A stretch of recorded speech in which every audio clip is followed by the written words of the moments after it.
Hi மக்களே, welcome to RSP channel. இன்றைக்கி நம்மளோட சேனலில் என்ன வீடியோனா, எண்ணெய் கத்தரிக்காய் குழம்பு வந்து செஞ்சு காட்டியிருக்கேன். இந்த குழம்பு எனக்கு ரொம்பவே பிடிக்கும். எங்கள் வீட்லேயும் எல்லாருக்கும் ரொம்ப பிடிக்கும். இதை ஈஸியான முறையில் எப்படி செய்யலாங்கிறத பார்க்கலாம் வாங்க. கத்தரிக்காயை ஃபுல்லாக வெட்டாமல் இந்த மாதிரி 4 கீறி சேர்த்துக்கோங்க. கடாயில் எண்ணெய் ஊற்றி நான் வந்து நல்லெண்ணெய் சேர்த்துருக்கேன்.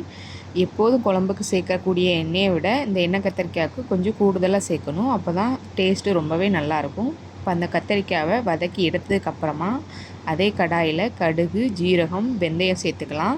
இதெல்லாம் பொரிஞ்சு வந்ததுக்கப்புறம் ஒரு கையளவு வெள்ளைப்பூடு வந்து உரித்து சேர்த்துருக்கேன்.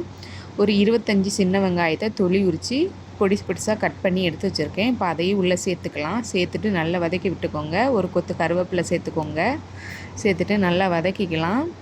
அப்புறம் 2 தக்காளி, சின்ன தக்காளிங்கிறதுனால 2 தக்காளி வந்து நான் எடுத்திருக்கேன். அதாவது பெங்களூர் தக்காளி தான் எடுத்திருக்கேன். இது வந்து புளிப்பு இருக்காது, அதனால் 2 சேர்த்துருக்கேன். நாட்டு தக்காளி பழமாக இருந்தால் ஒன்றே ஒன்று போதும். அரைச்சி அந்த பேஸ்ட்டை வந்து இதோட சேர்த்துக்கலாம். சேர்த்துட்டு தக்காளியிலேருந்து இதோடு சேர்ந்து எண்ணெய் பிரிஞ்சு வர அளவுக்கு நல்லா வதக்கிக்கலாம். கைவிடாமல் வதக்கிட்டே இருங்க. தக்காளி வந்து சேர்த்த இடமே தெரியாது. நல்ல அதோட வதங்கி எண்ணெய் பிரிஞ்சு வந்துடும்.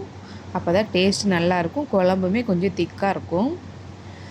நல்ல எண்ணெய் பிரிஞ்சு வந்ததுக்கப்புறமா மசாலாலாம் சேர்த்துக்கலாம். நான் வந்து புளிக்குழம்பு பொடி 5 ரூபா பாக்கெட்டில் ஒரு பாக்கெட் வந்து சேர்த்துக்கிறேன். நீங்கள் வீட்டில் அரைச்ச குழம்பு பொடி அப்படி இருந்துச்சுன்னா 2 ஸ்பூன் வந்து சேர்த்துக்கோங்க. 2 ஸ்பூன் குழம்பு மிளகாத்தூள், 1 ஸ்பூன் மல்லித்தூள், 1/4 ஸ்பூன் மஞ்சள் தூள், அப்புறம் தேவையான அளவு உப்பு சேர்த்துட்டு நல்லா வதக்கி விட்டு மசாலாவோட பச்சை வாசனைலாம் போகிற அளவுக்கு நல்லா வதக்கி எடுத்துக்கலாம். வதக்குனதுக்கப்புறமா ஒரு நெல்லிக்காய் அளவு சைஸு புளி வந்து ஊற போட்டு வச்சுருந்தேன். அதை கரைச்சி வடிகட்டி எடுத்து வச்சுருக்கேன். இப்போ அதை சேர்த்துக்கலாம். சேர்த்துட்டு தேவையான அளவு, குழம்புக்கு தேவையான அளவு தண்ணி சேர்த்து மூடி வச்சு ஒரு 5 நிமிஷம் லோ ஃப்ளேமில் நல்லா கொதிக்க விட்டு எடுத்துருங்க. அதுக்கப்புறம் எண்ணெய் பிரிஞ்சு சூப்பராக ரெடியாக இருக்கும்.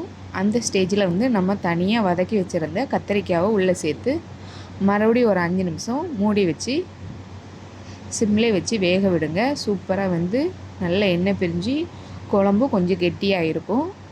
அந்த ஸ்டேஜில் 2 சில் தேங்காய் வந்து நான் எடுத்திருக்கேன். மிக்ஸி ஜாரில் தண்ணி சேர்த்து அரைச்சி கொஞ்சம் திக்கான தேங்காய் பாலாக வந்து நான் எடுத்து வச்சுருக்கேன். அதையும் சேர்த்துக்கலாம். உங்களுக்கு தேங்காய் பால் வேண்டான்னா அதை ஸ்கிப் பண்ணிக்கோங்க. ஆனால் தேங்காய் பால் சேர்த்து செய்யலாம், தேங்காய் பால் சேர்க்காமையும் செய்யலாம். தேங்காய் பால் சேர்க்கலைன்னா நீங்கள் இன்னொரு ஒரு 5 நிமிஷம் கொதிக்க விடுங்க. குழம்பு நல்லா திக்காகி சூப்பராக ரெடி ஆயிரும். நான் இதில் வந்து தேங்காய் பால் சேர்த்து தான் செஞ்சுருக்கேன். இது ஒரு தனி டேஸ்ட்டாக இருக்கும். ஒவ்வொருத்தர் ஒவ்வொரு விதமாக செய்வாங்க. இதுவுமே எண்ணெய் கத்திரிக்காய் 2-3 விதமாக செய்யலாம். நான் இன்றைக்கி வந்து இந்த மெத்தடில் செஞ்சு காட்டியிருக்கேன். கண்டிப்பாக நீங்களும் இதை ட்ரை பண்ணி பார்த்துட்டு எப்படி இருக்குன்னு உங்கள் ஃபீட்பேக்கை வந்து கமெண்டில் சொல்லுங்கள். இல்லை வேறு மாதிரி எதாவது செஞ்சுருக்கலாம்னு சொன்னாலும் அதே கமெண்டில் சொல்லுங்கள். இன்னொரு முறை வேறு ஒரு டிஃப்ரெண்ட்டாக செஞ்சு காமிக்கலாம். அவ்வளோதான். தேங்காய் பால் சேர்த்ததுக்கப்புறமா ரொம்ப நேரம் கொதிக்க விடக்கூடாது.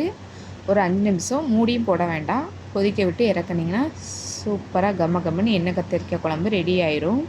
அன்றைக்கி எண்ணெய் கத்திரிக்காய் குழம்பு, பீட்ரூட் கேரட் போட்டு பொரியல், சாதம், இதை வச்சு மத்தியானம் சாப்பாடை முடிச்சாச்சு. இதோட இந்த வீடியோ முடியுது. இன்னொரு வீடியோவில் பார்க்கலாம். தேங்க்ஸ் ஃபார் வாட்சிங். பாய்.